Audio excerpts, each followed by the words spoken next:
fantastic, fourth graders. Wow, we are wrapping up this last week of distance learning, and it's not the way that I really wanted to end the school year, but here we are finishing out the last technically 3.5 days of school. I want to give a shout out. Today is May 18th, and I want to give a shout out to Yasmin. Today is her birthday. Happy birthday, Yasmin. I hope you have a great day, and I hope you guys had a great weekend. I want to get back to our story, the one and only Bob. I just felt kind of chilly and my AC's on. I thought, you know what? I'm going to go grab my favorite blanket and get ready to read. I want to back up a little bit and read where we left off. We left off on Friday with the chapter called Another Confession. And then if I back up just a little bit more, we will read, this is where he's talking about, this is Bob talking, he's talking about being spoiled, and he's talking about being cuddled and kissed. He says, but the kissing, I just don't get it. If you want to kiss your dog, why not just give him a big old lick on the face and be done with it? Anyway, so what if I've gotten a little spoiled, a tad soft around the edges? There's a difference between being soft and being afraid, being a coward. Next chapter, Another Confession. Too bad I know the truth. I'm both. Okay, now we're going to start our next chapter. Our next chapter is called Cricket Bully. Okay, when Julia returns from walking her charges, I race over and give her a big old Bob style hello. Now you remember, Julia is walking dogs for other people to earn money. Okay, I give her a big old Bob style hello. Lots of yipping and twirling, followed by some attempts to jump into her arms. Humans love that stuff. Julia looks at me sternly and says, Robert, down. I leap some more because I'm determined to convince her I'm incorrigible, untrainable. It's part of my charm, my bobbliness. Down, she says again. From her coat pocket, she pulls out her little metal clicker along with some treats. I hate that clicker. It's meant to help train me, but it's like a cricket bully. Here's the theory. I do something right. Julia clicks, gives me a treat. The clicks tell me when I'm behaving, and the treats reinforce it. If that happens enough, before your very eyes, I'm supposed to transform into a good dog. Well, I ain't that easy. Down, Bob, says Julia. I want a treat, but not enough to cave. So I opt for a play bow, a compromise. And here is a great illustration of a play bow where Bob, okay, has his bottom in the air, you can see here, and then he's kind of kneeling down a little bit. Okay, that's the play bow. Okay. Julia sighs. You are definitely a challenging student.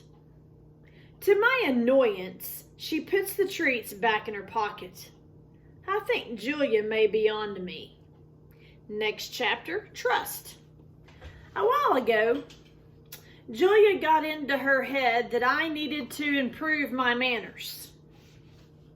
We went to a dog training class. I wasn't really into the whole sit and stay and do the tango stuff.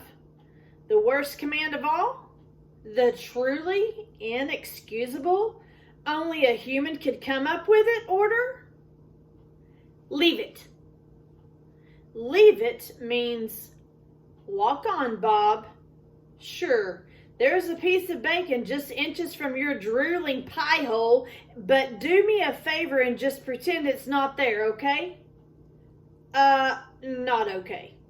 Where I come from, you never pass up a free meal. UFO drops to the carpet, it's mine.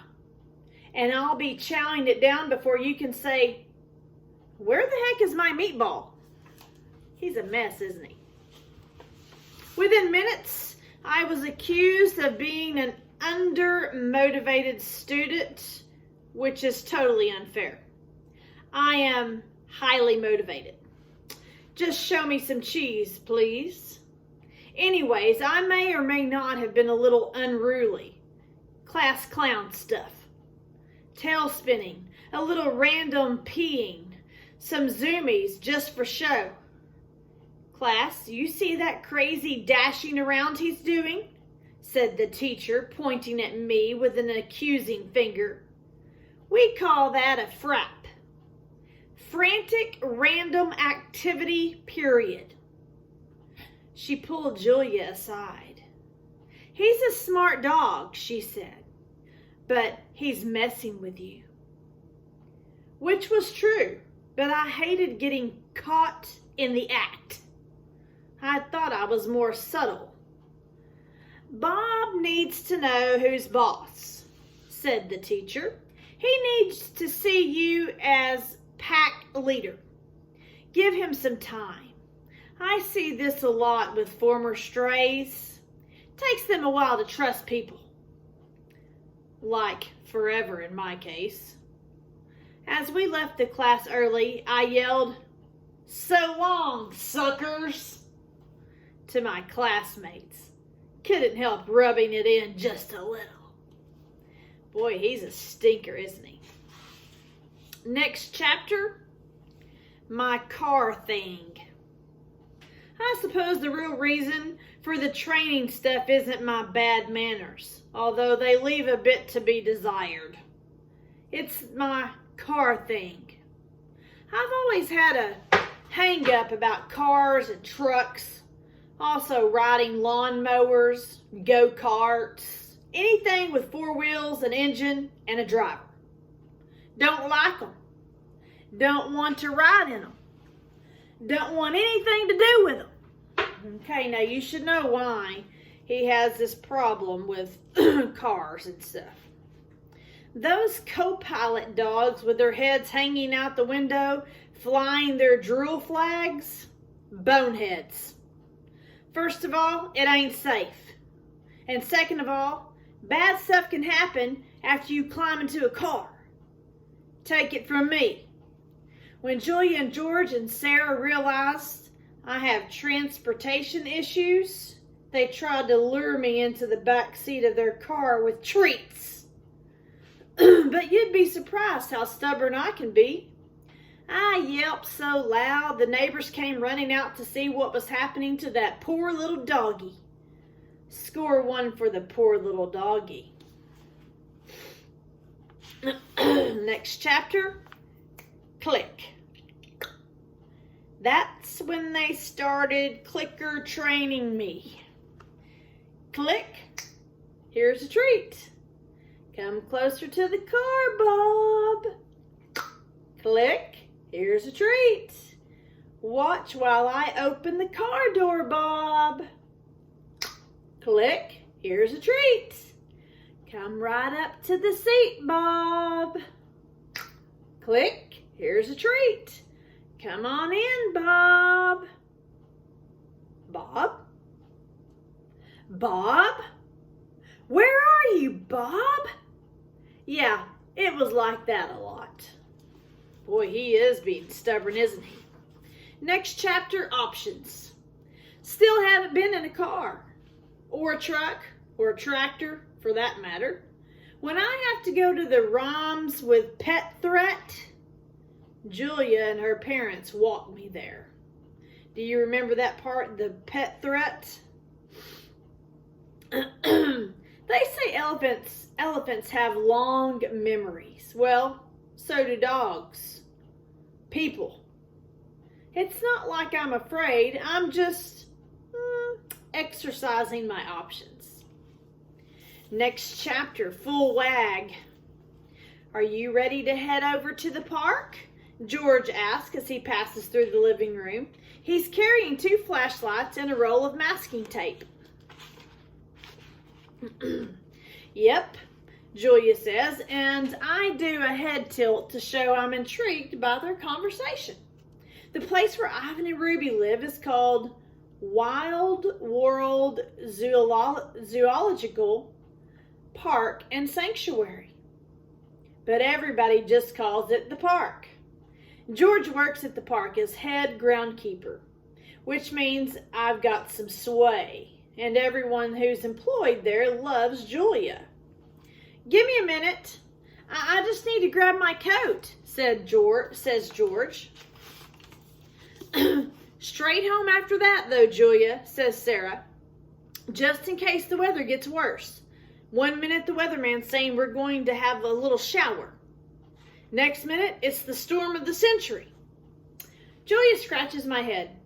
I thought Hurricane Gus wasn't coming until tomorrow. Well, sometimes they change course, says Sarah. They can be unpredictable. You know, George says with a wink, in the old days, they only named hurricanes after women. Julia groans. It's not just the wind that I'm worried about on this one, George says. It's the storm surge that could be a problem, flooding. Julia tries to make me wear her mom's latest creation, a knitted dog sweater with security written on it, which I suppose is an ironic reference to my petite size. I politely decline. All right, you win, Julia sighs. Ready for your walk, Bob? At the mention of the word walk, I go all crazy mutt, so it's clear I'm on board with the idea. Humans love it when we get silly. I think they're so weighed down by people problems that sometimes they need to be reminded of what happy looks like. Julia attaches my string. I try for a little tug of war, but she refuses to buy it. Let's go see Ivan and Ruby, she says. Just hearing those names sends my tail into full wag. Okay, we're going to stop there. The next chapter is called Good Words, Bad Words. Wonder what that's going to be about. Okay, guys. We're on page 69. If some of you are wondering, if you're wondering how many pages there are, it looks to be like there are about 335 pages, but keep in mind, that sounds like a lot, but keep in mind that some of the text is very short, like Ivan, so it may seem like a lot, but it's not. Okay, guys, I hope you have a great day. Talk to you tomorrow. This is our last week. Bye, guys.